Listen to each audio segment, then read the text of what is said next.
ഉദ്യോഗസ്ഥരുടെ അഭാവം മൂലം വാട്ടർ അതോറിറ്റിയിൽ കടുത്ത പ്രതിസന്ധി. ജല അതോറിറ്റി മാനേജിംഗ് ഡയറക്ടർ അടക്കം അവധിയിൽ പ്രവേശിച്ചതോടെ ദൈനംദിന പ്രവർത്തനങ്ങൾ അവതാളത്തിലായി. ഉദ്യോഗസ്ഥരുടെ അഭാവവും സാമ്പത്തിക പ്രതിസന്ധിയും കാരണം പല പദ്ധതികളും പാതിവഴിയിലായിരിക്കുകയാണ്. നിലവിൽ ഉദ്യോഗസ്ഥരുടെ അഭാവം കാരണം പല പദ്ധതികളും മുടങ്ങിക്കിടക്കുന്ന സ്ഥിതിയാണ്. അതിനോടൊപ്പം കടുത്ത സാമ്പത്തിക പ്രതിസന്ധി കൂടി പിടിമുറുക്കിയതോടെ വാട്ടർ അതോറിറ്റിയുടെ പ്രവർത്തനം താറുമാറായി. ജൽജീവൻ മിഷൻ അടക്കമുള്ള പദ്ധതികൾക്കായി കരാറുകാർക്ക് നൽകാനുള്ളത് 3000 കോടിയിലധികം വരും.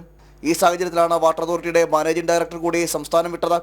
തെരഞ്ഞെടുപ്പ് ചുമതലയുടെ ഭാഗമായി പോയ ഡയറക്ടർ ഭണ്ഡാരി സ്വാഗത് രവിചന്ദ് അവധിയിൽ പ്രവേശിച്ചതോടെ വകുപ്പിലെ ദൈനംദിന ആവശ്യങ്ങൾക്ക് പോലും തീരുമാനമെടുക്കാൻ ആളില്ലാത്ത സ്ഥിതിയാണ്. മാർച്ച് 31 വരെ ജൽജീവൻ മിഷൻ കരാറുകാർക്ക് നൽകാനുള്ളത് 2660.96 കോടിയാണ്. മറ്റ് അറ്റകുറ്റപ്പണികൾക്കായുള്ള തുക വേറെയും. ഡയറക്ടർക്ക് പിന്നാലെ ജോയിന്റ് MD ദിനേശൻ ചെറുവത്ത് ജൂൺ ആദ്യ ആഴ്ച മുതൽ അവധി ആവശ്യപ്പെട്ടിട്ടുണ്ട്. ഒപ്പം തന്നെ മറ്റു ചില ഉദ്യോഗസ്ഥരും അവധി ആവശ്യപ്പെടുന്നുണ്ട്. കൂടാതെ ഏതാനും ചില ഉദ്യോഗസ്ഥർ വിരമിക്കുക കൂടി ചെയ്യുന്നതോടെ പ്രതിസന്ധി കനക്കും. ഈ സാഹചര്യത്തിൽ മറ്റുദ്യോഗസ്ഥർക്ക് അടിയന്തരമായി ചുമതല നൽകണമെന്ന ആവശ്യം ശക്തമാണ്. അല്ലാത്തപക്ഷം വാട്ടർ അതോറിറ്റി കൂടുതൽ പ്രതിസന്ധിയിലേക്ക് കടക്കുമെന്നാണ് വിലയിരുത്തൽ. ജനം, തിരുവനന്തപുരം.